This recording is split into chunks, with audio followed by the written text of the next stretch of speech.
মাননীয় প্রধানমন্ত্রী, আমি প্রভাস আমিন, আমি এটিএন নিউজে কাজ করি। একটু কোটা প্রসঙ্গে আরেকটু কথা বলি। আমাদের তরুণ প্রজন্মকে ভুল বুঝিয়ে মুক্তিযুদ্ধের মুখোমুখি করা হয়েছে, এটা খুবই দুর্ভাগ্যজনক।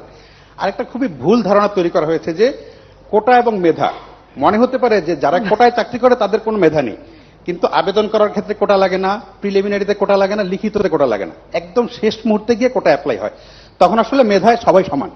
এখন আমার সামনে যদি দুইটা অপশন থাকে যে দুইজনই সমান মেধাবী, একজন মুক্তিযুদ্ধের সন্তান, একজন রাজাকারের সন্তান, আমি অবশ্যই মুক্তিযুদ্ধের সন্তানকে চাকরি দিতে চাই। জি, সেটা একটা। ফলে মেধা এবং কোটা খুব সহজে মানুষকে বিভ্রান্ত করা যাচ্ছে যে সব মেধাবীরা চাকরি না নিয়ে কোটার চাকরি।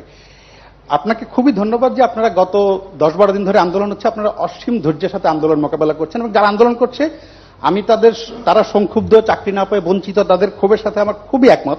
তাদেরকে পিছনে কি অন্য কেউ ইন্ধন জুগিয়ে ভুল বুঝিয়ে বিভ্রান্ত করে মুক্তিযুদ্ধের মুখোমুখি করার জন্য করছে কিনা, আমার আপনার কাছে আবেদন থাকবে যে আপনারা যেই ধৈর্য দেখিয়ে যাচ্ছেন সেটা দেখিয়ে তাদের সাথে যদি কোনোভাবে তাদেরকে বুঝিয়ে শুনিয়ে, আগামী 7ই আগস্ট পর্যন্ত কিছু করার নেই, কারণ সেদিন আপিল বিভাগে শুনানি হবে, তারপর আপিল বিভাগের রায়ের পরে হয়তো নির্বাহী বিভাগ কি করবে না করবে, ততদিন অন্তত তারা যাতে বুঝতে পারে, সেটা আপনি যদি অনেক সংবেদনশীলতার সাথে যদি বিষয়টা বিবেচনা করেন তাহলে ভালো হয়।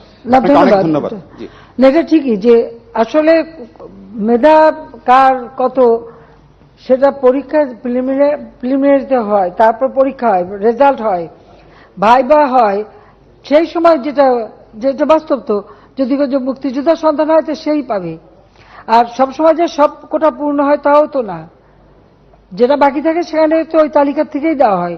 এর মধ্যে অনেক চাকরি কিন্তু ওই তালিকা থেকে দেওয়া হচ্ছে এটা, এবং সেটাও একটা নির্দেশ আমি দিয়েছিলাম। কাজে এটা কিন্তু আছে, কিন্তু সেখানে অবশ্যই মুক্তিযুদ্ধ অগ্রাধিকার পাবে, এটা তো দিতেই হবে। এখন এই যে মেধা আর কোটা নিয়ে, তো কোটা আর মেধা তো এক জিনিস না, তো এইখানে দ্বন্দ্বটা সৃষ্টি করে, এটা একটা ট্যাকটিস।